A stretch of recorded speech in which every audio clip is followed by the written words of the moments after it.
Eu cumprimento a todos com a paz do Senhor. Obrigado pela recepção calorosa. Podiam ter colocado umas fotos mais bonitas ali, né? Uma alegria poder estar de volta aqui na cidade de Hortolândia, revendo meus amigos, pastor Rafael, a pastora Alessandra, o Marcelo. Cadê o Marcelo? O Marcelo está ali, ó, sempre sorridente, né? Deus abençoe vocês por tudo, tá bom? Sem perder tempo, abra sua Bíblia comigo no livro do Gênesis. Gênesis capítulo de número 2.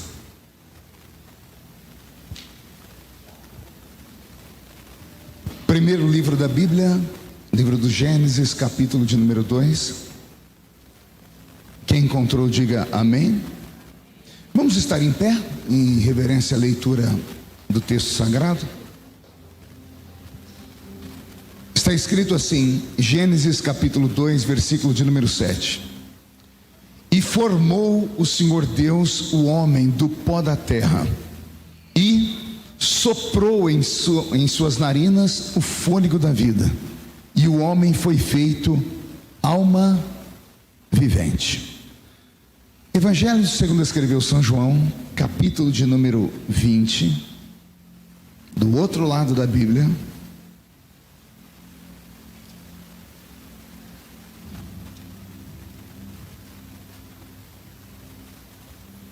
João capítulo 20 e o versículo de número 22. Está escrito: e havendo dito isto, assoprou sobre eles e disse-lhes: recebei o Espírito Santo. Amém, igreja? Feche a Bíblia, coloque no banco, na cadeira, pegue na mão da pessoa mais perfumada do seu lado. Isso, aperte a mão dele ou dela com carinho até eles falarem aleluia.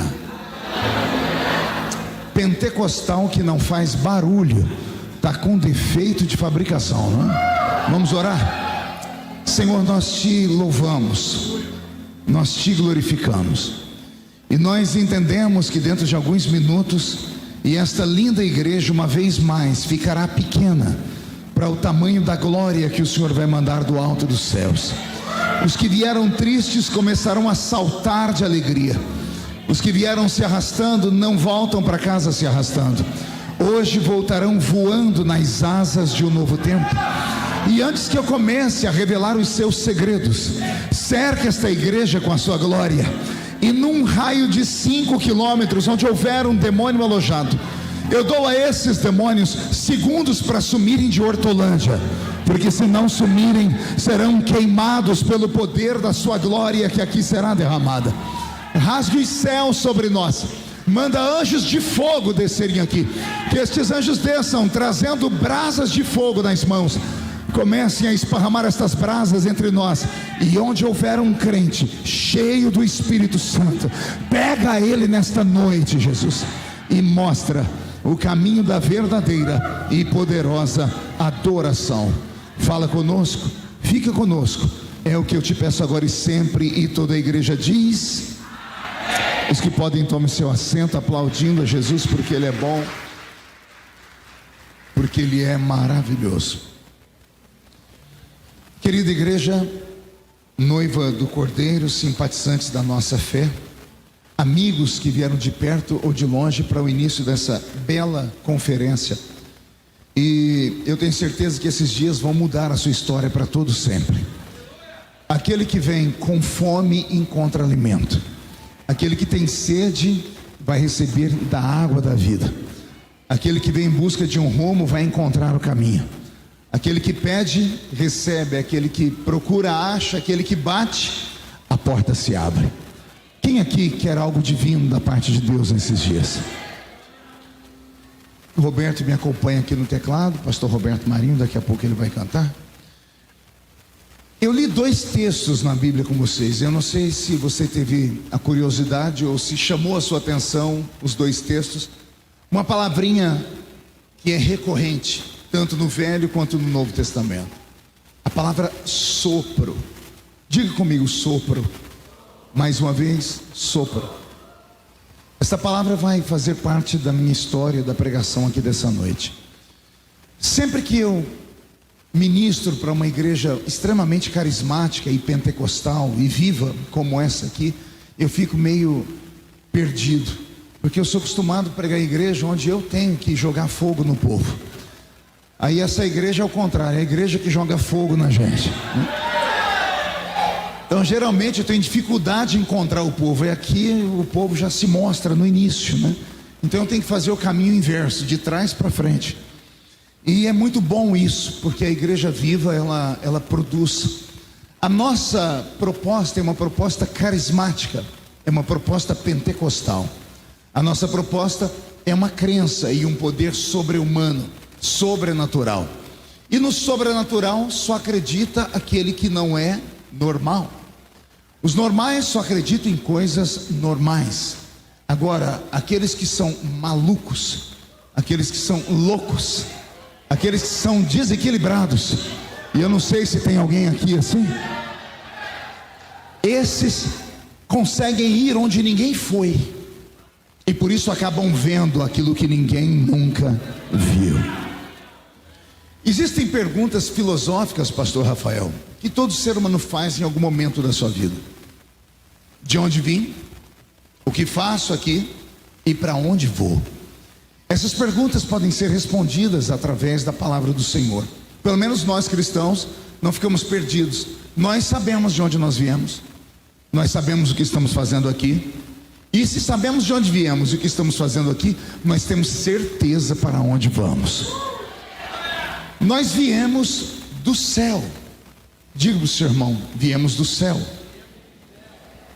Portanto, se faz verdade que eu estou falando, nessa noite eu passo agora a não pregar mais para terráqueos, eu passo a pregar aqui para celestianos. E se o celestiano não é da terra, não se escandalize, eu passo a pregar aqui para ETs. O que é um ET? Um extraterrestre. E o que é um extraterrestre? É quem não é da terra. Então, se você não sabia, aprenda: você é um ET. Você está aqui, mas você não é daqui. E somente quando você tem essa certeza e essa convicção é que as coisas dessa vida passam a se tornar menores para você, passam a se tornar inferiores para você. Agora, aqueles que não têm essa percepção de vida viverão a vida toda arrastando-se, buscando um local para, uma sombra para descansar, busca frenética atrás do vil metal, ou em se encontrar na existência, ou poder mostrar a alguém alguma coisa. As pessoas que não conhecem o que nós conhecemos são apegadas a essa vida, e quem é apegado a essa vida corre um risco muito grande. Corre o risco que a mulher de Ló correu, apegada a Sodoma e Gomorra, sendo arrastada para fora da cidade por anjos. Não foi por homens, nem por demônios, por anjos. Ela teve que dar uma olhadinha para trás, e quando ela olhou para trás, se tornou uma grande estátua de sal. Ou seja, ela ficou paralisada. Aquele que não sabe de onde veio e não sabe para onde vai, está com a alma fixa nesse mundo.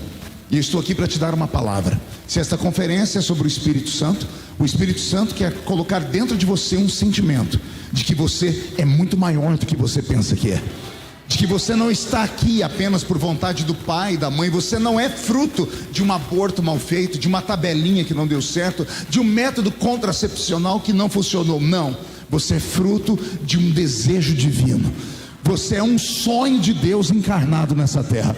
Há uma missão para você desenvolver aqui nesse mundo, e você só vai conhecer essa missão se você pegar na mão daquele que te enviou para cá. E quem foi que te enviou para cá? É aquele que está aqui nessa noite. Ele é tão grande que enquanto os pés dele estão passeando aqui dentro, a face dele está diante dos serafins que santo, santo, santo é o Senhor dos exércitos. E a comunidade Monte Carmelo está ficando cheia da sua glória. Se você acredita nisso, dê mais um glória a Deus, por favor. Pastor, com base no que o senhor diz que nós viemos do céu? Com base num texto de Salomão. Salomão, escrevendo as suas grandes sentenças da vida, ele disse: quando o homem morre, o pó volta ao pó, mas o seu espírito, esse volta para onde, igreja? Não sabe? Vou falar de novo. O pó volta ao pó, mas o seu espírito volta para Deus. Você está de passagem nesse mundo. Não se apegue a esse mundo, não se apegue a nada desse mundo, porque logo logo você vai deixar esse mundo e ir para a sua casa de verdade, e há um palácio à sua espera. E eu quero que você seja meu vizinho, para eu te acordar todo dia chutando a sua porta dizendo: eu não te falei que o céu era de verdade? Eu não te falei que o céu era uma existência real? Por que estamos aqui então? Alguns anos atrás, há muitos anos atrás, quando eu era garoto, havia ainda, não sei se ainda há na lei trabalhista brasileira, um hiato, uma oportunidade que era dado a uma pessoa que vai para uma empresa em busca de um emprego, para que antes dela ser efetivada, ela passe por um processo de experiência. Eram 3 meses de experiência quando eu era garoto. Você entrava numa empresa, a empresa abria as portas, ela lia o seu currículo, te dava uma chance de você mostrar que o que estava no papel era de fato real, e 3 meses depois, esta empresa tinha o direito, pela lei, de te efetivar, registrar a sua carteira de trabalho, ou te dispensar sem justa causa, sem que a empresa tivesse que pagar nenhum tipo de ônus por isso. O céu, de onde nós viemos e para onde um dia nós haveremos de voltar, ele foi feito para todos nós, mas para estarmos nele de fato, de verdade, é preciso provarmos que merecemos estar lá. Então imagine que você foi colocado nesse mundo para esses 3 meses de experiência. A vida, a existência, não importa se 10 anos, se 1 ano ou se 100 anos, porque mais cedo ou mais tarde ela termina, ela é apenas uma experiência. O que você faz aqui é o que vai dizer para onde você vai. A geração mais moderna não gosta de falar do inferno, mas o inferno é real. Pasme, eu li a Bíblia mais de 30 vezes de capa a capa. Nos escritos de Jesus, nos evangelhos, Jesus falou muito mais no inferno do que no céu, tentando alertar as pessoas que existe sim um lugar ruim e que também existe um lugar bom. E o que você faz aqui é o que vai te dar o direito de ir ao céu ou de ir ao inferno. Eu me lembro que assistindo aquele filme do Gladiador, tem uma frase ali que é emblemática, né? O grande gladiador dá um grito para os seus soldados: o que fazemos aqui ecoa para a eternidade. Exatamente isso, esse é o resumo da existência. Tudo o que você faz aqui ecoa para a eternidade. Há um livro estabelecido e contado lá no Apocalipse que diz que todos os feitos dos homens estão anotados nele. Não sei se você sabia disso. Tudo que você faz está anotado nesse livro, quer sejam coisas boas, quer sejam coisas muito ruins. Pastor, como é que eu vou poder entrar lá no céu? Davi parece que viu esse livro antecipado lá no Salmo 51, e no Salmo 51 ele deu um grito a Deus, pedindo perdão pelos seus pecados. E na esfera dos perdões, uma das palavras que ele pediu a Deus foi essa: apaga as minhas transgressões. Por que ele está dizendo apaga as minhas transgressões? Porque as transgressões estavam escritas em um livro. E onde está esse livro? Está lá no céu. Tudo que você faz está anotado lá. Pastor, mas se as coisas más que eu fiz forem maiores que as boas, infelizmente você não vai poder entrar lá. Há uma balança. A balança de Deus existe. Jó falou sobre a balança da vida. O que não pode nesta vida é as coisas ruins superarem o peso das coisas boas, porque as demais coisas, um dia o sangue de Jesus irá apagar elas, e aí você poderá estar diante do Senhor para toda a eternidade. Posso ouvir um glória a Deus por isso? Então vamos lá.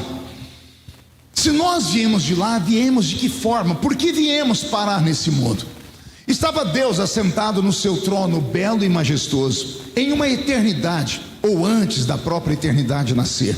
É muito difícil isso para a mente humana conseguir compreender. Você consegue imaginar que antes da eternidade existir, Deus já era, e depois que a eternidade acabar, Ele continuará sendo? Pegou isso ou não? É complexo, né? Porque Ele é atemporal.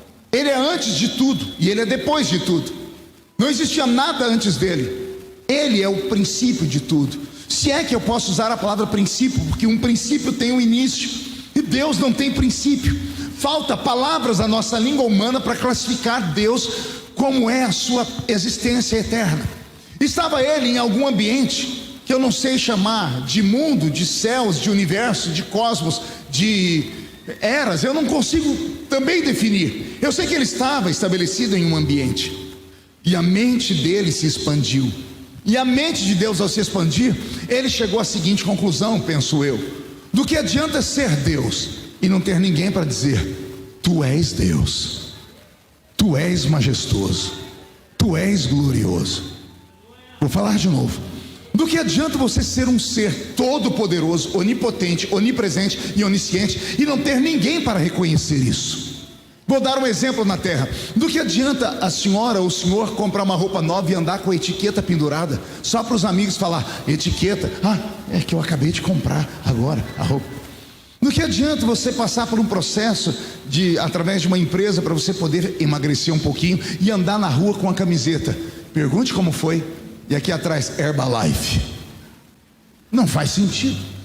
Imagine a senhora que passa 5 horas lá naquele cabeleireiro para deixar o cabelo dessa forma aí, tudo para agradar o maridão, amarra aqueles ferros no cabelo para mudar de cor, e aí a senhora fica em casa na expectativa que o marido entre, e quando a porta se abre, está a senhora lá assim. Quando ele entra, a senhora faz assim, e ele olha e não diz nada. Ele vai entrando e a senhora, para chamar a atenção, joga o cabelo do outro lado, e ele pergunta: tá tudo bem com você? É torcicolo? Aí você diz: alô, cabelo. Aí ele falsamente diz: eu tinha percebido. Do que adianta você emagrecer ou engordar, ou mudar a cor dos olhos, colocar uma lente de contato, se ninguém percebe? Todo tipo de elogio é um louvor, todo tipo de elogio é uma quase que adoração. Então do que adianta ser Deus se não tem ninguém para reconhecer isso? Deus pensou nisso, e Ele diz: então vou criar seres para me adorar. E os primeiros seres que Deus fez não foram seres como nós, foram os anjos. Deus os criou, e a Bíblia Sagrada vai definir para nós o que são os anjos. Anjos são espíritos ministradores, que ministram a favor daqueles que hão de herdar a salvação. Anjos são espíritos. Anjo de fogo é aquele que assiste diante do trono. Por que os serafins são anjos de fogo? Porque eles ficam diante do Deus que em Hebreus capítulo 12 diz que é um fogo devorador. Por que é que você acha que os serafins têm 6 asas? Com 2 eles cobrem o rosto, com 2 eles cobrem os pés, e com 2 eles voam. Isso aqui é até uma resposta para aquele belo hino, mas que infelizmente não faz muito sentido para quem conhece teologia, que as pessoas sempre cantam na igreja: o que é que os anjos veem, que os fazem adorar? O que é que os anjos veem, que fazem cantar santo? Os únicos anjos que cantam santo são os serafins, e eles não veem nada. Pergunte por quê? Porque Deus é um fogo devorador. Por isso que as asas cobrem o rosto, porque se eles olharem para Deus, é perigoso acontecer alguma coisa com eles. Não podem morrer, mas pode haver algum tipo de mutação neles. Por isso, eles que assistem diante do trono do Senhor, eles cobrem o seu rosto. Esses foram criados apenas para falar uma única palavra: santo, santo, santo, santo, santo, santo, santo. Desde que foram criados na eternidade passada até os dias atuais, eles nunca pararam de falar: santo, santo, santo. Lembra que eu disse? Deus criou seres para adorá-lo. Estava indo tudo muito bem. O céu, onde Deus estava, que era um silêncio sepulcral, o silêncio foi quebrado com uma palavra. Qual é ela mesma?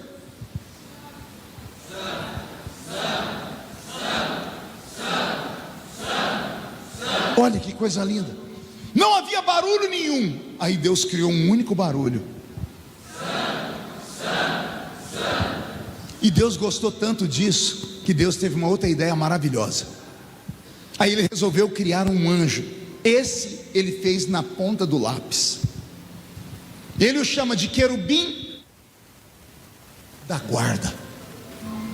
Ezequiel 26, 27 e 28. Esse ser era tão belo que o próprio Deus o elogiou, e o anjo achou que aquele elogio era uma adoração. Como ele percebeu que o próprio Deus disse a ele: não há criatura tão bela quanto você, que pisa entre pedras afogueadas. Esse ser, reunido com os anjos para quem Deus o colocou para governar, chegou entre os anjos e disse assim: se o próprio Deus me elogia, por que eu também não posso ser Deus? O nome dele era Lúcifer, a estrela da manhã, a estrela da alva.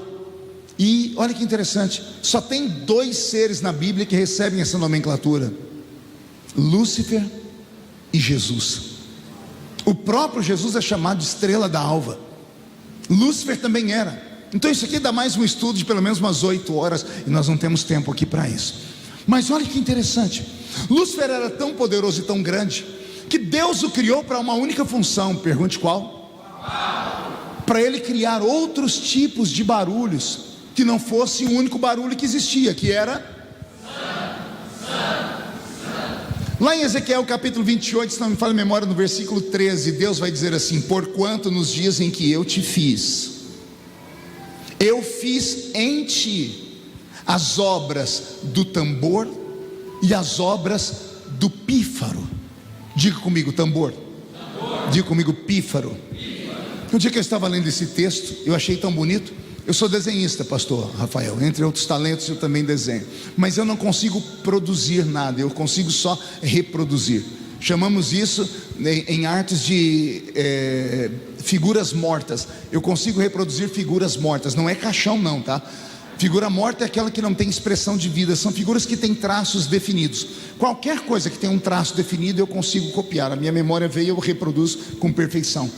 Eu comecei a ler sobre Lúcifer em Ezequiel 26, 27, 28. Peguei uma folha em branco e comecei a desenhar o anjo, imaginando ele. Porque a Bíblia fala da sua roupa, a Bíblia fala das suas cores, a Bíblia fala do seu poder. E depois que eu terminei de desenhar aquele anjo, eu me emocionei porque ele era muito lindo. Quando eu cheguei no versículo 13 do capítulo 28, Deus estava dizendo: porquanto nos dias em que eu te fiz, eu fiz em ti as obras do tambor e as obras do pífaro.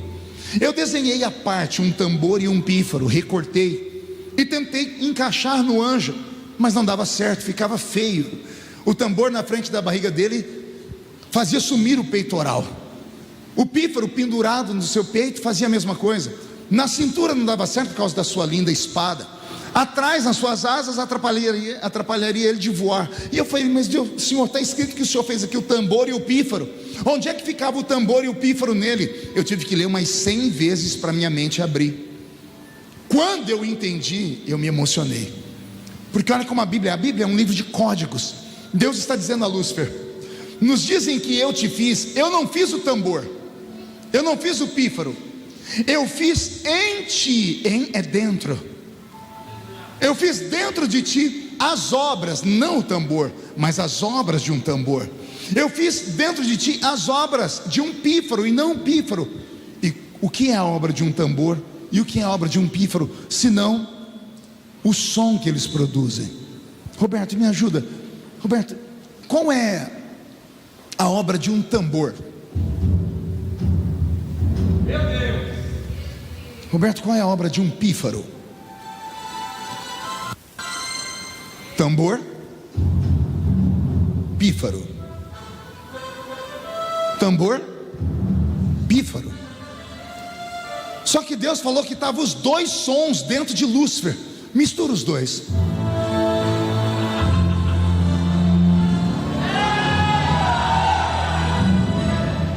Você não entendeu nada, né? Vou te falar agora. Quando Deus criou Lúcifer, Deus criou dentro dele a música. Nós que somos mais velhos na Assembleia de Deus sempre falava que Lúcifer era maestro de um coral. Quem já ouviu isso? Me mostre na Bíblia isso. Não tem. Se não tem, de onde é que os nossos pais tiraram essa ideia? Pergunte para mim, de onde, pastor?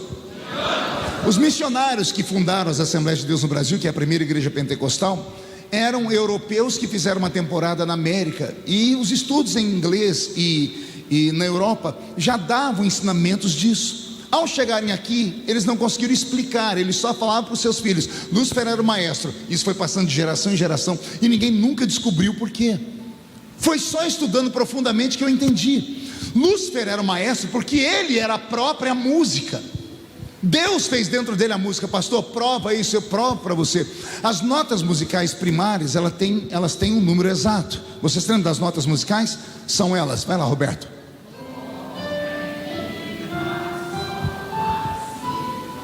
Esse último dó é por sua conta. Vamos de novo, só as notas primárias, de novo.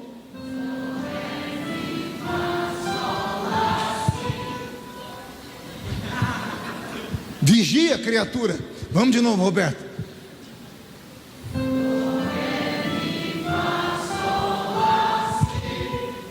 Isso. Você conseguiu contar as notas? Não ouvi? 7. Alguém sabe o que é o número 7 na Bíblia? Não? O homem não faz nada perfeito, mas Deus faz. A música é perfeita porque ela não nasce aqui, ela nasce em Lúcifer. Só entendendo isso é que você vai entender por que Lúcifer se tornou o que ele se tornou. E só entendendo isso é que você vai entender por que o mundo se perde através da música. Inclusive até alguns dos nossos acabam se perdendo, porque todo aquele que canta, ele encanta, porque a música é uma coisa divina. As pessoas gostam tanto que a música te reflete ao amor, te reflete ao passado, te faz sonhar com o futuro, te faz viver o presente. A música faz a gente chorar, se alegrar, faz a gente pular. Eu estava vendo esses dias a Aurora, agora não porque ela está com 2 aninhos, mas ela com 1 aninho. A Karen soltou uma música lá que tinha um batidão, lá está a Aurora assim, bebê. E aí vai uma assembleante de 1800 e vai dizer, você está possuída. Não está. Por que não está? Porque a música mexe com o ser humano e ela existe para isso. Antes de mexer com o homem, ela mexeu com o próprio Deus. Deus ficou tão emocionado com a música que Lúcifer exalava dele, que Deus dizia para ele, tu és a mais bela de todas as criaturas que eu fiz. Tanto que Deus deu para Lúcifer 1/3 dos anjos, para que Lúcifer ensinasse a eles as músicas. Algumas palavras como aleluia, não é aleluias no plural, tá? Aleluia é no singular. Só a carioca que fala aleluia, né? E o paulista também, aleluias. O termo correto é aleluia no singular, porque é um louvor a Deus. Quando você diz aleluias, você está dizendo louvor a vários deuses. Ó, que coisa ruim, né? Agora que eu te ensinei, você não vai conseguir mais falar aleluias, né? Palavra como aleluia, glória a Deus, hosanas, não nasceram na terra, nasceram lá em cima. Não foi inspiração humana, foi inspiração daquele grande e poderoso anjo. E esse anjo, quando percebeu que era grande, ele ganhou de Deus um lugar, uma espécie de conservatório para ele ensaiar com o seu exército. E quando o coral estava pronto, ele falava com Deus e marcava uma cantata no céu. E os anjos subiam até o monte da congregação, e Lúcifer então os regia. Daí o maestro do coral, porque ele ensinava. Para mim, Lúcifer não era um ser comum, ele era a própria música encarnada. Os anjos voavam e andavam. Lúcifer, quando voava ou andava, era mais ou menos assim. Lúcifer vai dar um passo, Roberto.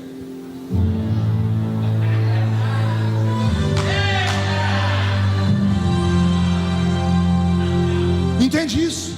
Ele era um ser musical, e ele ensinou a música aos anjos. Por isso os anjos começaram a adorá-lo.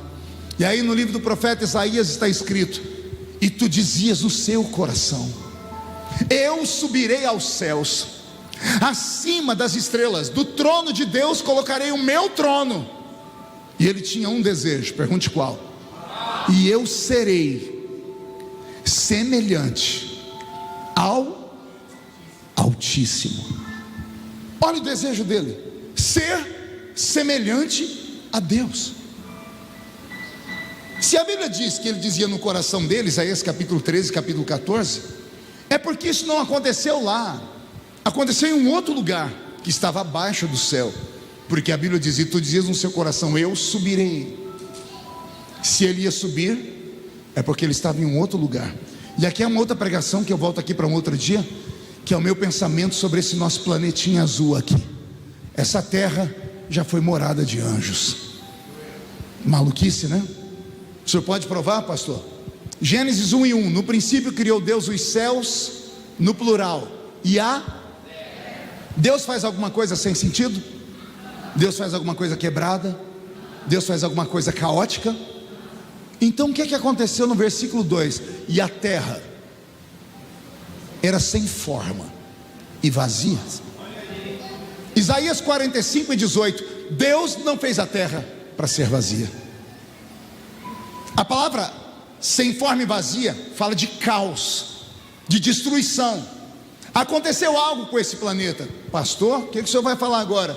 Vou falar aquilo que o seu filho chega em casa e fala com você e você trava e faz assim, oh.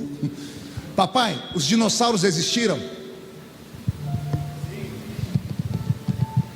Sim ou não? Sim. Cadê eles? O que aconteceu com eles? Por que eles não entraram na arca de Noé? Não cabia, porque eram grandes demais. Em que época existiram esses seres? Se a ciência prova através dos fósseis que eles existiram. Através do carbono 14 é possível mapear a idade do planeta. A Terra tem cerca de 5 bilhões de anos. O universo, 14 bilhões de anos. Pastor, a Bíblia diz que Deus criou o mundo em 6 dias e no 7º descansou. O senhor acredita? Acredito. Mas não eram dias como os nossos, porque os dias como os nossos vão nascer depois do 4º dia. Porque o que rege um dia de 24 horas? O sol e a lua, sim ou não? Sim.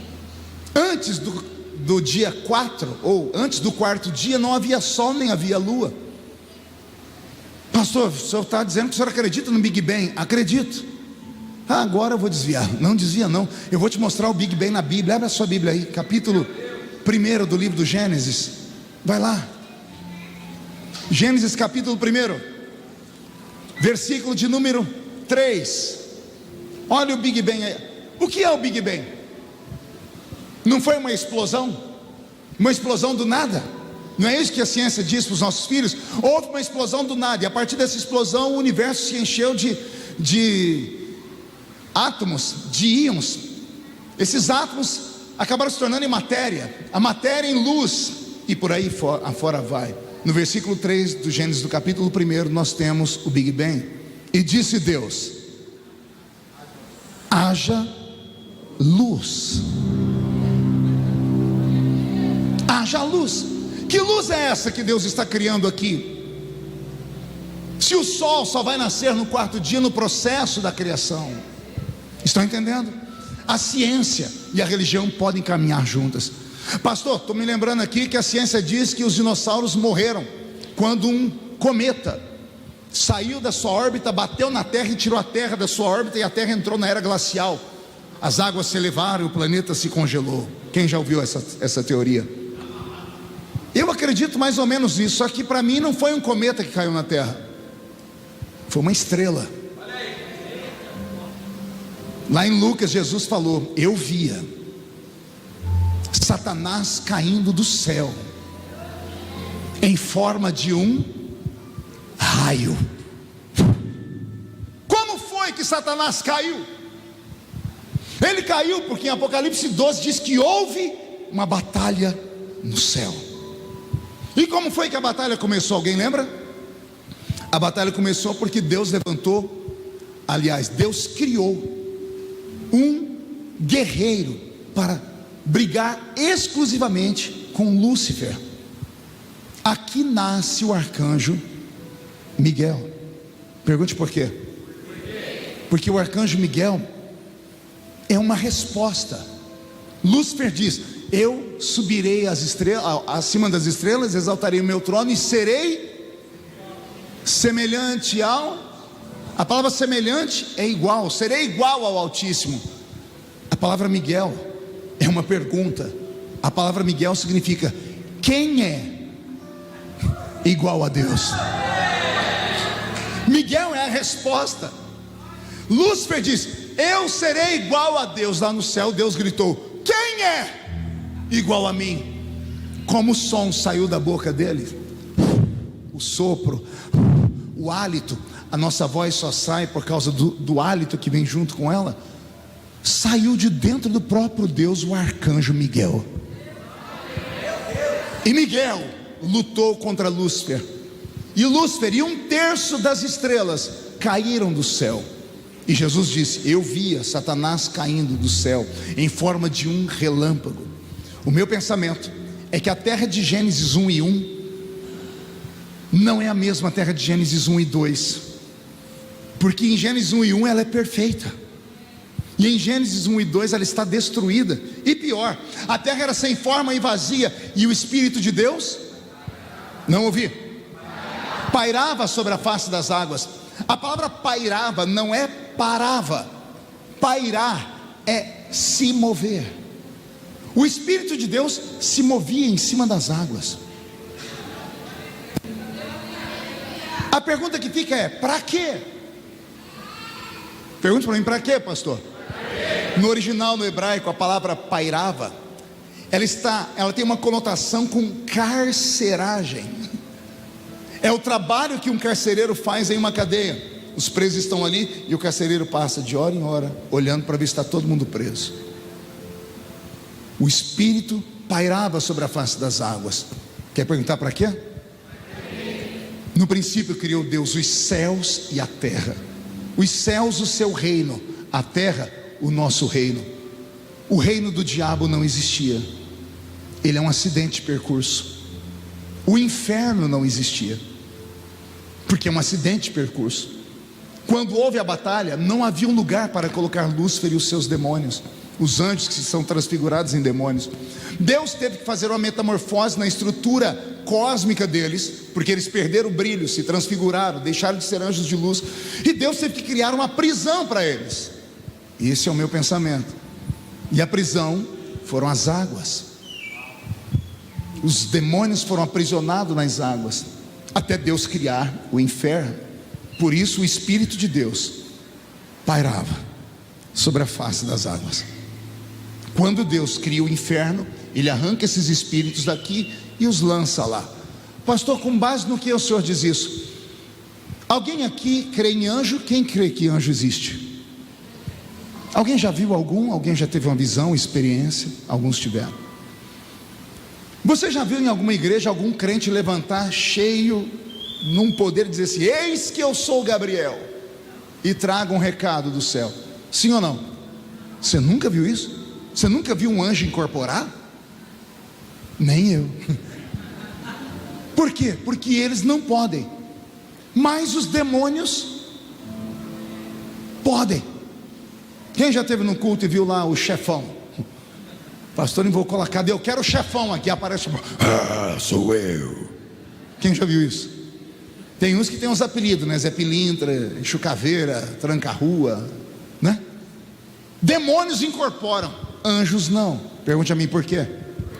Na queda deles, Deus mexeu na estrutura cósmica deles para poder amarrá-los nas águas. Porque demônios incorporam 70% do corpo humano é feito de água. Porque se alojam na mente humana? Porque 77% da mente humana é feita de água. Jesus está em Gadara, ele expulsa o demônio chamado Legião, que estava dentro do homem no cemitério. E o demônio faz um negócio com Jesus: eis ali uma manada de porcos, permita-nos entrar neles. E Jesus permitiu, sim ou não? O porco, 70% da sua estrutura é feita de água.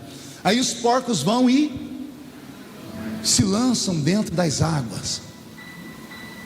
Compreenderam? É o meu pensamento. Você que alguém não concorde. Deus criou os seus adoradores no céu. Quando Lúcifer caiu, não havia mais quem o adorasse. O próprio coral caiu com ele. 1/3 dos anjos caíram. E os outros que ficaram não se esmeraram em cantar, não sabiam cantar direito, tiveram que fazer cursos mais tarde. É sério. Eu imagino Deus sentado no trono entristecido, e Miguel, lutador, halterofilista, chegando com aquela vozinha suave: o senhor quer que eu cante?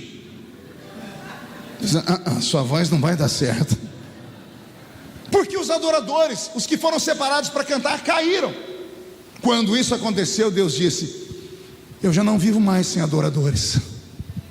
Se esses aqui não podem, eu vou criar novos adoradores. Mas, penso eu, o medo de Deus era tão grande em ser traído pelos novos adoradores, que Deus criou adoradores estranhos. Pergunte quais? Adoradores irracionais. Os anjos, Deus estava sentado no trono e os criou assim, deu a eles a eternidade, não podem ser destruídos. Aí Deus disse: esse novo adorador, eu não vou soprar dentro dele não. Terra, gere os animais você. E a terra teve que criar os animais. E a terra gerou o cachorro, o cavalo, a girafa, o elefante, o hipopótamo, a pulga, a barata, o passarinho. Tudo isso, elementos que saíram da terra, seres que vieram da terra, seres que a Bíblia chama de alma vivente. Animais racionais não têm espírito, por isso não existe eternidade para eles. Por isso, pare de mentir para o seu filhinho dizendo que o totó foi para o céu dos cachorrinhos. A vida do animal começa aqui e termina aqui. Já imaginou se animal fosse para o céu também? E você lá no céu, batendo altos papos com Abraão, Abraão te olhando aqui, de repente Abraão, você está na frente dele, ele faz assim, e diz assim para você: depois a gente continua o papo, corre. Você vai falar: por quê? Olha para trás, aquela vaca está te encarando, e a vaca te olhando e passando o pé assim, e ela corre só atrás de você, e você: o que é que eu fiz para você? Ela diz: você comeu a minha costela, a minha picanha, sei lá, em algum lugar, e uma galinha vinha bicar o seu pé. Você: o que que eu te fiz? Você comeu a minha coxinha. Entende isso? Animais irracionais não têm espírito, por isso são irracionais, não têm psique, não têm inteligência. Eles adoram a Deus, mas adoram por instinto. E a adoração por instinto, parece que Deus não gostou, porque ela não sai daqui, ela sai de algo que é mecânico. Adoração mecânica não funciona. É você dando glória a Deus, às vezes numa vigília, só para esconder o bocejo. Entendeu eu não? Já viu o crente fazer isso? Ele vai abrir a boca e vai: aleluia, oh glória. Deveria ser uma adoração, mas não é. Por quê? Porque ela não sai da alma, é da boca para fora, é instintiva. Os animais cantam, e cantam bonito. Não há nada mais belo do que o canto de um pintacilgo. As baleias cantam, os golfinhos cantam, o som dos grilos. Se você entrar numa mata fechada à noite, você vai ver uma orquestra sinfônica, parece que tem alguém regendo eles. Até o coachar do sapo é bonito no meio de uma mata fechada. A natureza louva a Deus, mas ela não louva com a consciência, ela louva por instinto. Deus achou bonito e disse: mas não é o que eu quero. Os adoradores que são espírito inteligente caíram. Aí os adoradores que são instinto não agradaram. Aí Deus diz: eu preciso criar um adorador perfeito. E aí Deus pensou num adorador perfeito, e ele fez uma coisa que ele nunca tinha feito antes. Pergunte o quê? Soberano não faz, manda fazer. Pois não é que o soberano disse: agora eu vou fazer. Ele saiu do trono dele e foi lá nas paragens do jardim do Éden, que era cercado por dois rios, o Tigre e o Eufrates. Eu não sei se no Tigre ou no Eufrates, eu sei que em um dos dois, Deus arregaçou as orlas do seu vestido, enfiou a mão no fundo do rio e pegou a argila, o barro, colocou a argila na sua frente. Digo eu, não a Bíblia, é o meu pensamento. Eu imagino Deus sentado em uma pedra, olhando para a argila e pensando. Pergunte no quê? Ele precisa de um modelo para fazer esse adorador. Os anjos ele fez assim, e cada um é mais esquisito que o outro. Os querubins têm 4 rostos, os serafins têm 6 asas, o arcanjo é gigante. Os animais são obra da criação da terra, é a inteligência da terra, por isso que cada um é de um jeito. Agora Deus quer criar o adorador perfeito, e ele não tem um modelo ainda. Eu imagino ele mandando fazer uma ponte, uma passarela no céu, dizendo: desfilem os anjos aqui para eu ver se vocês servem de modelo. Ainda bem que Deus não viu nos anjos um modelo para fazer a gente. Já pensou você tentando me olhar aí, você gritando com o irmão na sua frente: irmão, tira essa asa do meu rosto, que eu quero ver o pastor Marco. E o irmão dizendo: qual das 6? Imagina a senhora casada com um irmão que Deus fez com o modelo de um querubim. Beijar uma boca já está difícil, imagina beijar 4, porque o querubim tem 4 rostos. Imagina o senhor casado com a irmã de modelo arcanjo, ela 3 metros de altura, espada de fogo na cintura, e chegando em casa dizendo: e aí, baby? Lá no céu não houve modelo. Eu imagino Deus então olhando na terra e fazendo os animais passarem na frente dele, e qualquer semelhança é mera coincidência. Já pensou se Deus tivesse feito o irmãozinho do seu lado em forma de um porco espinho, e o pastor todo empolgado falasse assim: abraça o seu irmão agora? Imagine se a irmã do seu lado, o irmão do seu lado, Deus tivesse feito parecendo um gambá. Apesar que eu tenho algumas dúvidas.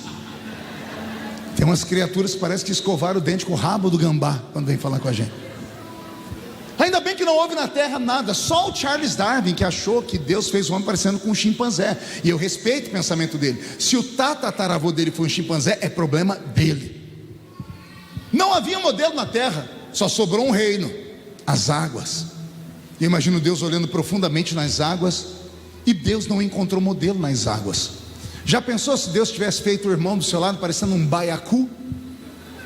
Sabia que o baiacu, quando fica com raiva, ele incha, ele solta espinhos e o veneno dele é mortífero?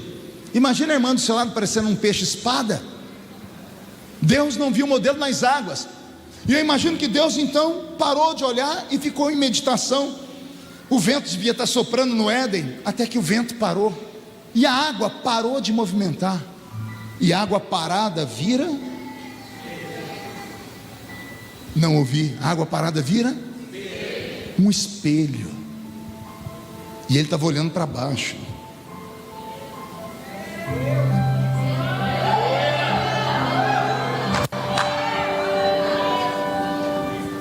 Deus se viu nas águas, levantou e deu um grito: já tem um modelo. Eia, façamos o homem a nossa imagem, conforme a nossa semelhança. Você tem que começar a entender o que eu estou pregando agora. Eu não estou pregando aqui para um Zé Povinho. Eu não estou pregando aqui para indigentes. Eu estou pregando aqui para homens e mulheres que são imagem e semelhança de Deus.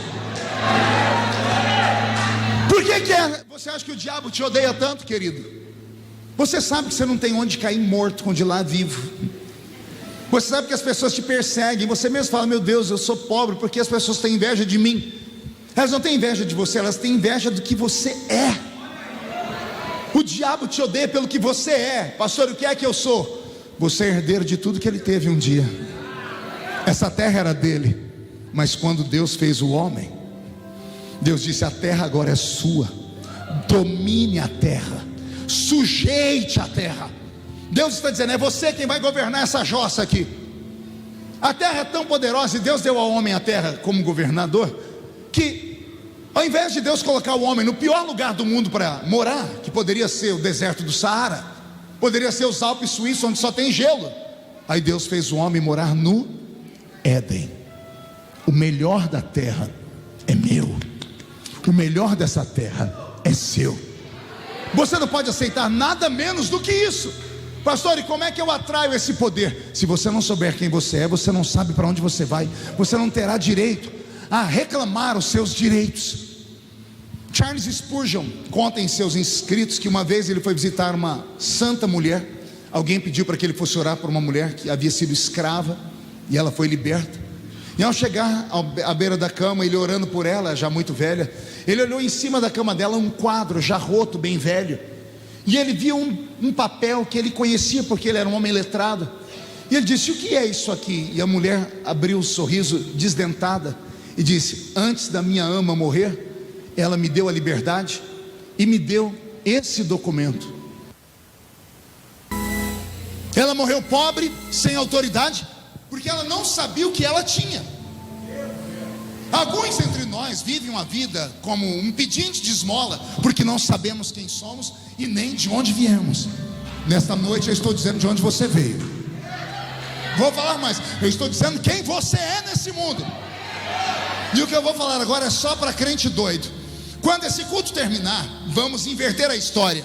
O diabo não vai mais te atormentar. É você quem vai atormentar o diabo a partir de hoje.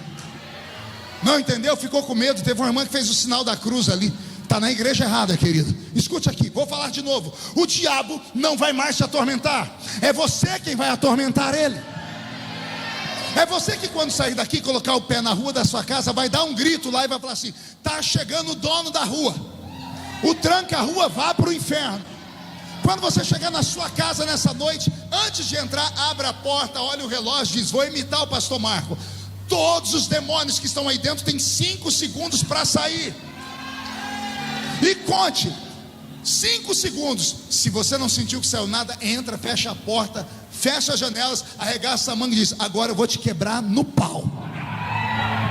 E você vai agarrar os demônios pelo chifre, que atormentam os seus filhos, o seu marido, a sua esposa, a sua casa.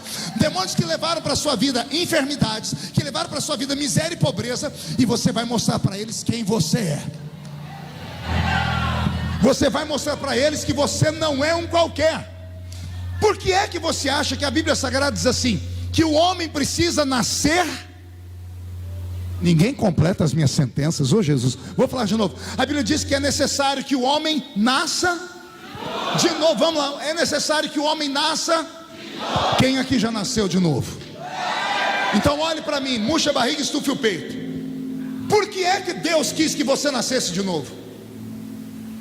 Não seria mais prático para Deus falar assim: você aceitou meu filho como Salvador, então eu vou te adotar. O filho adotivo no século 21 vale mais do que o filho biológico, porque é o filho do coração. A família dá mais atenção para o adotivo, porque o adotivo veio de família sofrida, então ele tem mais carinho, tem mais tudo. O filho adotivo parece que tem mais direitos do que o filho biológico. Não seria mais prático para Deus dizer: quem aceita Jesus como Salvador se torna meu filho por adoção? Mas Deus não quer adotar, Ele quer que você nasça de novo. Pergunte para mim: para quê, pastor? Olhe para a criatura que está do seu lado e encara ela agora. Agora faz uma vistoria dos pés à cabeça.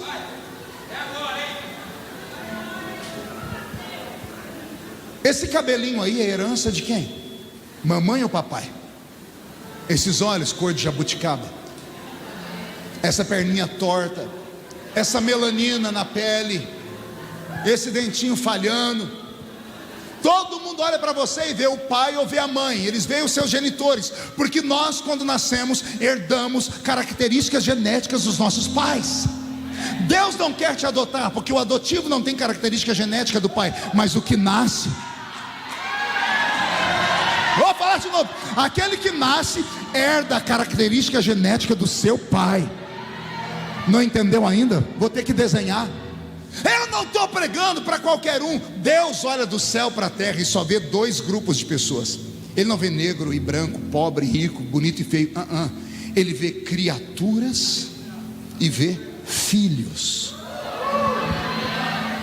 Você já leu João, né? No capítulo 1, no verso 11. Você sabe que nem todo mundo é filho de Deus, né? Já te contaram isso ou não? Porque nós, para ganharmos os irmãos de outras religiões, nós mentimos, chamamos eles de irmãos. A gente só tem que falar: você é meu irmão de coração. Aí você não está mentindo. Os irmãos católicos, irmãos de coração.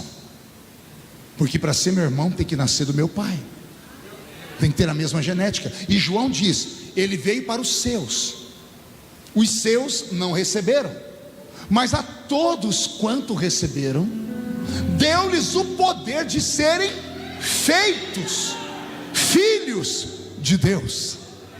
Nem todos são filhos, todos são criaturas de Deus. Filhos é só uma pequena parcela.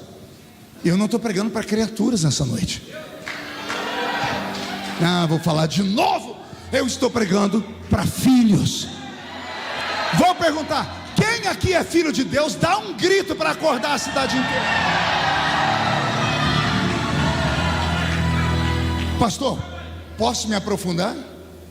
Ninguém aqui vai ter uma indigestão, não? Eu quero que você complete sentenças para mim. Tem uma sentença muito bonitinha que diz que filho de peixe, filho de girafa,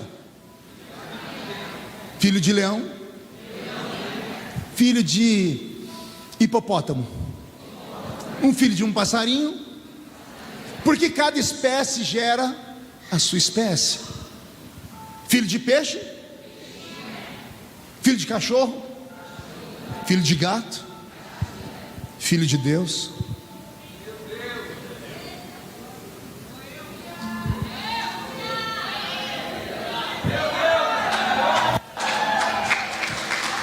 Olha que coisa terrível. É um ensinamento tão forte, tão terrível, e a nossa mente é tão condicionada a não pecarmos, a não corrermos o risco de roubarmos a glória dele, que a gente nem falou. Teve gente que nem mexeu os lábios. Cada espécie gera a sua espécie. Você foi gerado por Deus, querendo as pessoas acreditarem ou não. Você é um Deus. Segure.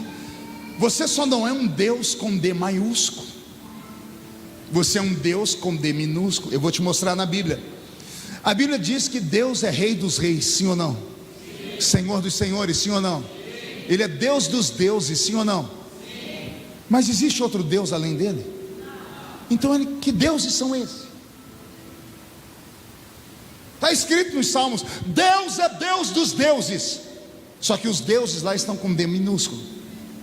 Se não existe outro Deus além dele, quem são esses deuses? Aí você tem que estudar a Bíblia no original. A palavra deuses em hebraico é a palavra Elohim. El, Deus, Rim, filho. Elohim, filhos de Deus. A mesma palavra é atribuída aos anjos. Anjos são chamados de Elohims, filhos de Deus. O que significa a palavra Elohim? Significa magistrados, juízes, governantes, poderosos. E nenhum significado diz que eles podem ser adorados, porque não podem. Só pode ser adorado aquele que é Deus com D maiúsculo. Você não pode ser adorado, mas por ser filho dele, você é um magistrado. O que é um magistrado? É aquele que julga e não é julgado. Vai pegando aí. O que é um magistrado? É aquele que comanda e não é comandado. O que é um Elohim? O que é um filho de Deus? É aquele que tem autoridade, e ninguém tem autoridade sobre ele. Quando você descobrir quem você é, a sua vida vai mudar da água para o vinho. As situações da vida não vão mais te enrolar, porque você é um reflexo do céu aqui na terra. Você acredita nessas coisas? Eu estou falando apenas o óbvio. É claro que se alguém editar um pedacinho dessa mensagem, vai falar: Pastor Marco disse que nós somos deuses e temos que ser adorados. É tão difícil explicar isso e pregar para pessoas que têm a cabeça tão pequenininha. Mas eu estou dando para vocês provas fidedignas que vocês não são seres normais. Você já foi normal uma vez, você não é mais normal. Você não pode andar pelas ruas dessa cidade de ombro caído, parecendo um passarinho que tomou uma pedrada de um menino levado. Você não pode andar pelas ruas da cidade dizendo que você é um infeliz, que você é miserável, que você não tem isso, que você não tem aquilo. Para de falar coisas ruins. Você é filho de Deus. Você é imagem. Você é semelhante. Ai, meu Deus. O que é ser semelhante a Deus? Deus faz milagres. Você pode fazer milagres também. Deus toma posse, você pode tomar posse também. Onde a planta do seu pé pisar, eu te dou por herança. Onde a sua mão tocar, eu levo a cura. O que é isso senão autoridade? Está entendendo ou não? Pastor, por que o senhor pregou tudo isso? Para dizer que quando Deus fez o homem, ele já era terra e já era alma. Mas Deus foi lá nas narinas dele e fez a mesma coisa que ele fez com os anjos.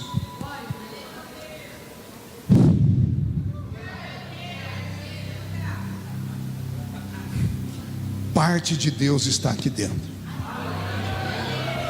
Parte de Deus está dentro de você. Só que parte de você veio da terra. E aí a briga eterna. A parte que quer ficar aqui para sempre e a parte que quer ir para lá rápido. A briga do espírito contra a carne. O espírito só quer coisas do céu, a carne só quer coisa da terra. E quem é que vence? Aquele que você alimentar mais. Por que essa pessoa está bonita do seu lado? Olha o rosto dela. Mulher entende muito disso, né? Essa pele é vitamina. O que é a vitamina mesmo da pele? É vitamina E, D. O sol, vitamina D, deixa a pele corada. O cabelo, vitamina E, esse eu sei, porque eu tenho 200 mulheres dentro da minha casa. Esposa, 3 filhas, a minha netinha Aurora, minha sogra. Nem tudo é perfeito na vida, né? Então, eu entendo esse negócio. Então, veja só. Por quê? Por que essas vitaminas? Porque as pessoas se alimentam bem. Você conhece uma pessoa quando ela tem saúde, quando olha para ela, você sabe que ela está bem porque ela está se alimentando bem. Só que você não é só terra. Por isso você não pode faltar de cultos, não pode parar de ouvir louvores, não pode parar de ler a Bíblia. Você pode alimentar a sua carne, assista um filme, vá no cinema, come lá no McDonald's, faz isso, alimente ela, mas não dê ela o direito de mandar no seu espírito. Quando o seu espírito falar, vá orar, lute contra a carne e vá alimentar o seu espírito. Coloque uma fita de pregação, vá no YouTube, baixe uma pregação, um louvor, alimente o seu eu interior, porque se o seu espírito não estiver alimentado, vai acontecer o que tem acontecido nas igrejas. Os crentes viraram zumbis. Entram na igreja, mas não conseguem entrar no culto. Sentam na plateia, não vê a hora do culto terminar. Palavra pregada, faz um comichão no ouvido deles. Gostam de música, mas não gostam da palavra. A música mexe com a carne, porque a carne gosta de dançar, a carne gosta de suas emoções. A palavra, ela vai direto para o espírito, para a sua psique. Ela alimenta. O meu povo erra por falta de conhecimento, porque não conhece a palavra. Quem conhece a palavra não é enganado por ninguém. O diabo está perdido nessa noite, porque a igreja está sendo treinada. Quando o culto terminar e você sair por aquela porta, eu estou com pena dos centros de feitiçaria de Hortolândia. Não vai sobrar demônio nessa terra, nem para fazer mandinga mais, porque o Senhor está te enchendo com esse conhecimento. Amém até aqui? E aí eu vou terminar porque eu tenho que ir embora. Quando Deus fez o homem e soprou nas narinas do homem, o homem se levantou, sim ou não? Sim. Adão tinha umbigo, sim ou não? Para aprender tem que estudar teologia comigo. Eu não vou entrar nesse quesito. Esse Adão já nasceu falando, sim ou não? Ele conversava com Deus, sim ou não? Sim. Tem diálogo dele com Deus no Éden, ou não? Onde estás, Adão? E ele, eu vi que estava nu e me escondi. Como soubesse que estava nu? A mulher que tu me desse. Havia um diálogo entre Deus e o homem, sim ou não? Sim. Pergunta para essa classe tão bonita: qual era o idioma do homem lá no Éden?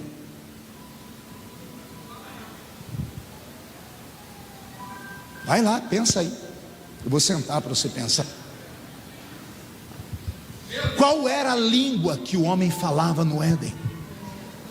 Aqueles que estudam antropologia vão chegar à seguinte conclusão: o primeiro idioma da terra do homem foi a língua sumeriana, porque o homem, o Homo sapiens, começa da Suméria. Antes dele era o homem, o Neandertal, e antes do Neandertal foi o Australopithecus, e daí então um ser que andava de 4 como um símio, um macaco. É isso que a ciência diz. A ciência diz que o primeiro homem era o homem macaco, o Australopithecus. Depois ele deixou de ficar envergado, começou a andar mais quase que em pé. Então ele era o homem das cavernas, que andava com o tacape fazendo uga, uga, uga. E esse homem se comunicava através de desenhos na parede, os desenhos rupestres. Para depois aparecer o Homo sapiens, que é o homem inteligente. Adão foi um Australopithecus? Sim ou não? Adão foi um Neandertal? Sim ou não? Então Adão, ele é o Homo sapiens, é o homem inteligente, imagem e semelhança de Deus. Ele não precisa fazer barulho, grunhidos, ele não precisa desenhar na parede, ele conversa.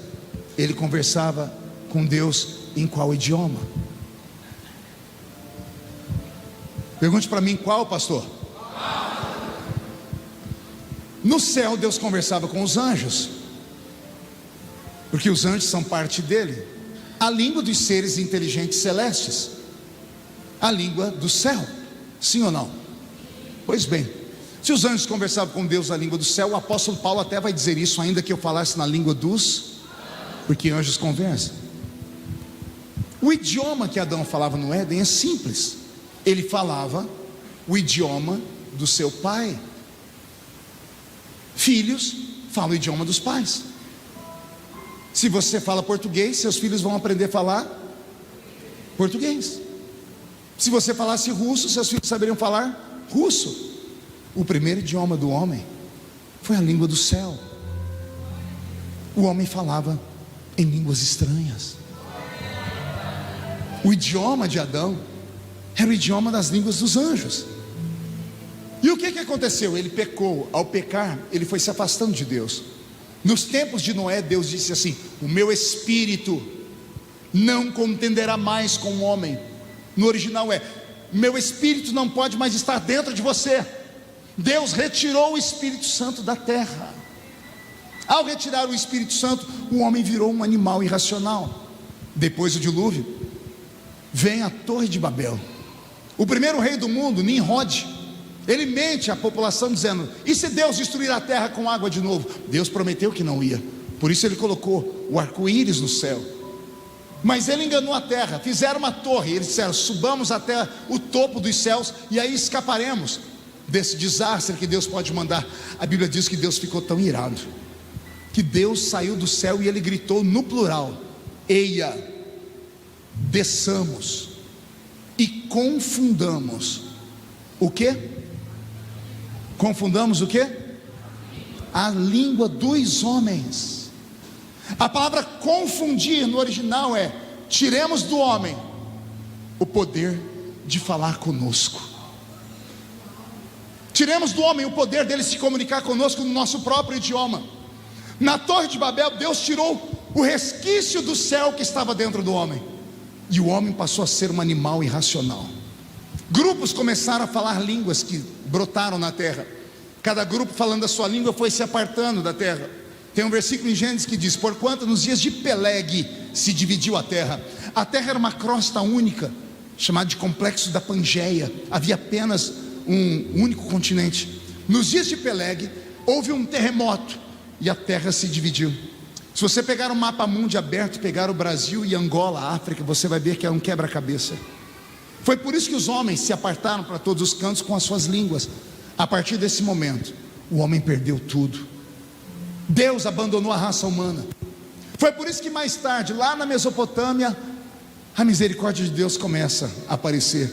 Deus vai numa tenda e tem um homem dormindo, e Deus diz para ele: levanta, olha para o céu e conta as estrelas. Se você contar o número das estrelas do céu, esse será o número de filhos que eu vou te dar. Olhe a areia da praia e conte. Não consegue? Assim serão seus filhos. Em ti serão benditos todas as famílias da terra. Estou falando de quem? De Abraão vem Isaac, de Isaac vem Jacó, de Jacó vem as 12 tribos, das 12 tribos uma tribo chamada tribo dos levitas, que eu preguei aqui da última vez. Das tribos dos levitas nascem os sacerdotes, o sumo sacerdote, e uma vez por ano somente um homem atravessava o véu do templo para falar com Deus no idioma de Deus. Somente um recebeu esse presente, que era o sumo sacerdote. Está entendendo até aqui? Agora vamos sair do Velho Testamento e entramos no Novo. Tem um homem pendurado na cruz. Minha música aberta. Ele está pendurado na cruz e ele não pode morrer. Pergunte por quê? Porque o salário do pecado é a morte. Mas ele nunca pecou. Como ele nunca pecou, ele não pode morrer. Como ele não pode morrer? Se ele não dá uma mãozinha, ele estava pendurado na cruz até hoje. Foi por isso que ele olhou para o céu e disse: Pai, se eu mereço viver porque eu não pequei, e eles merecem morrer porque pecaram, eu quero trocar de lugar com eles. Eu morro para que eles tenham vida, e tenham vida em abundância. Amém até aqui? No alto da cruz ele vai se separar do mundo. Ele olha para frente e diz: perdoa eles porque eles não sabem o que fazem. Ele olha para baixo de João: cuida da minha mãe, porque a partir de agora ela é sua mãe. Tendo consertado todas as suas contas, acertado a sua vida, ele olha para o céu e diz: consumado está. Nas suas mãos eu entrego. Ninguém toma, ninguém pode me matar, porque eu não pequei. Eu estou indo de maneira liberal. Eu entrego meu espírito nas suas mãos. E tendo dito isto, ele expirou. E a Bíblia diz que quando ele expirou, houve um terremoto na terra. Houve um terremoto em Jerusalém. O terremoto rachou o templo no meio. E a Bíblia diz: e o véu do templo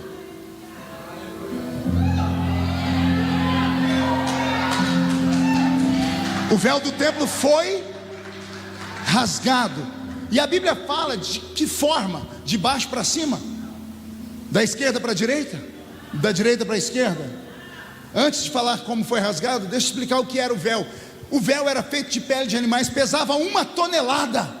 Precisava de uma junta de bois, 12 bois para arrastar ele pelo deserto durante o tabernáculo.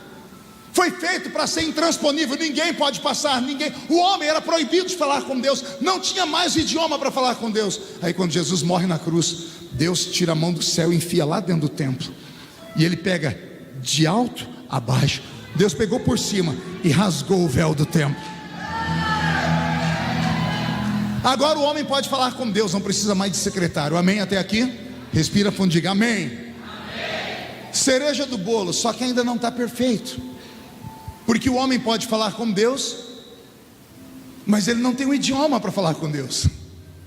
Aí em João capítulo 20, versículo 22, Jesus apareceu por um período de 40 dias a 500 testemunhas e marcou 2 reuniões. A primeira está em João capítulo 20, verso 22. Ele marcou uma reunião com seus discípulos. E depois a outra, lá em Atos capítulo 1, com os 500 que ele havia aparecido. Para esses 12, ele fez assim.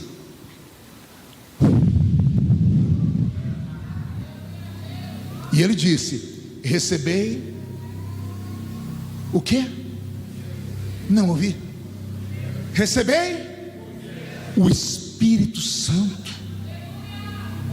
Adão, quando recebeu o sopro de Deus, recebeu o Espírito Santo. Deus tirou o Espírito Santo da terra, porque o meu Espírito não contenderá mais com o homem. Deus tirou o idioma do homem lá na Torre de Babel. Agora, Jesus morre na cruz e o véu do templo está rasgado. Já podemos chegar perto de Deus, mas agora Deus quer que a gente converse com Ele no idioma dele. Ele sopra sobre eles o Espírito Santo. E no capítulo seguinte está escrito: e estavam todos reunidos no mesmo lugar, quando de repente veio do céu um som como de um barulho de um vento forte e impetuoso, que encheu a casa onde estavam assentados.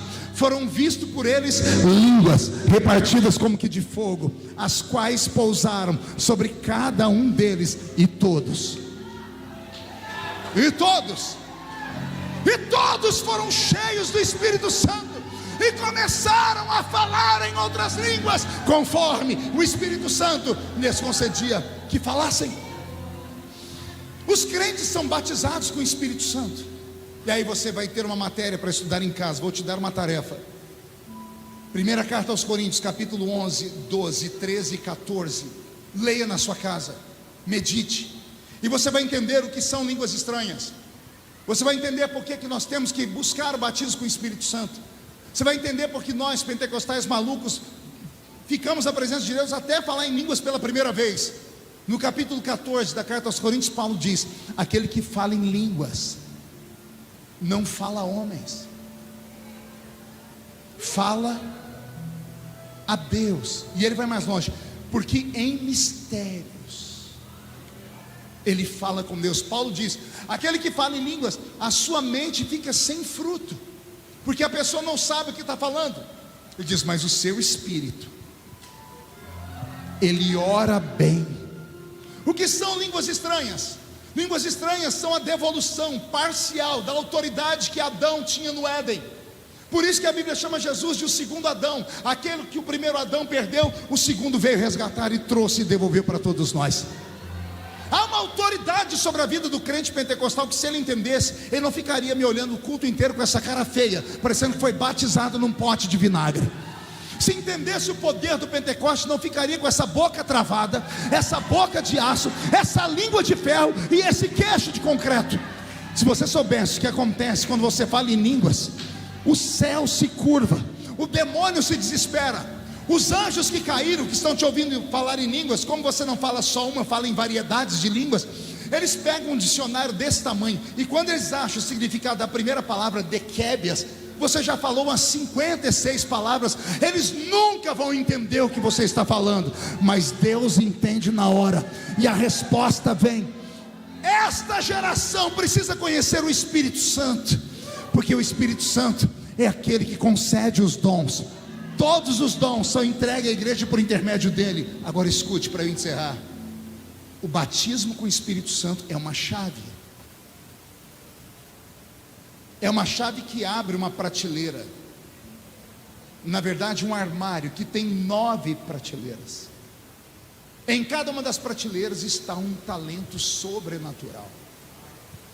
Dons de poder, dons de elocução e dons de revelação. A uns pelo Espírito é dado a palavra do conhecimento, dom da revelação. A outros pelo mesmo Espírito é dado o dom da fé. Não é fé que você diz vai chover, eu tenho fé que vai chover. Não, a fé é para o sobrenatural. A outro pelo mesmo Espírito é dado dons de variedades de línguas. A outros o dom de interpretação de línguas. A outros é dado o dom de operação de maravilhas. Existem 9 dons sobrenaturais que estão à disposição da igreja, mas a chave que abre a porta é o batismo com o Espírito Santo. E a gente já não busca mais. E por isso nossos cultos estão tão silenciosos. Busque o batismo com o Espírito Santo. Jesus ainda batiza. Você pode não saber falar em língua portuguesa, mas se começar a orar e buscar agora, você sai daqui falando a língua do céu. E agora termino de verdade, que eu já falei isso 25 vezes. Por que é que o nosso culto é barulhento, tem línguas e tem festa? Pergunte por quê, pastor? Porque isso aqui é um ensaio. Isso aqui é só um ensaio. Estamos nos preparando porque vamos mudar de país. Aquele que não fala em língua e não é pentecostal, não é fervoroso, vai para o céu, pastor. Se aceitou Jesus como Salvador, vai. E qual a diferença? A diferença é que até ele se acostumar com o ambiente lá, vai levar uns 8.000 anos. E o povo aqui dessa igreja vai chegar em casa tudo alegre, tudo gritando, pulando, falando em línguas. Esse é o ambiente do céu. E só os que vão morar no céu, fiquem de pé comigo agora, por favor. Gostaram? Recebe esta palavra e primeiro entenda que você é maior do que você pensa que é. Há uma autoridade sobre a sua vida que os demônios têm que te respeitar e não é o inverso. Terceiro, o Senhor está te treinando para uma viagem eterna. Vai haver um avivamento em Hortolândia. Vai haver um avivamento nos bairros. Vai haver um avivamento nas casas. Vai haver um avivamento nos cultos de fé. As famílias estarão reunidas. De repente o vento vai soprar. E não vai ser a boca do homem, não vai ser o vento norte nem o vento sul. O próprio Deus vai soprar. Deus vai soprar na estrutura religiosa do Brasil que está morta. O vale de ossos secos vai receber um sopro do vento de Deus. E vai haver carne, e vai haver nervos, e vai haver vida. E o Senhor vai salvar o nosso país. Só quem acredita nisso, diga: eu acredito. Feche seus olhos, pegue na mão de quem está do seu lado. Eu quero fazer uma oração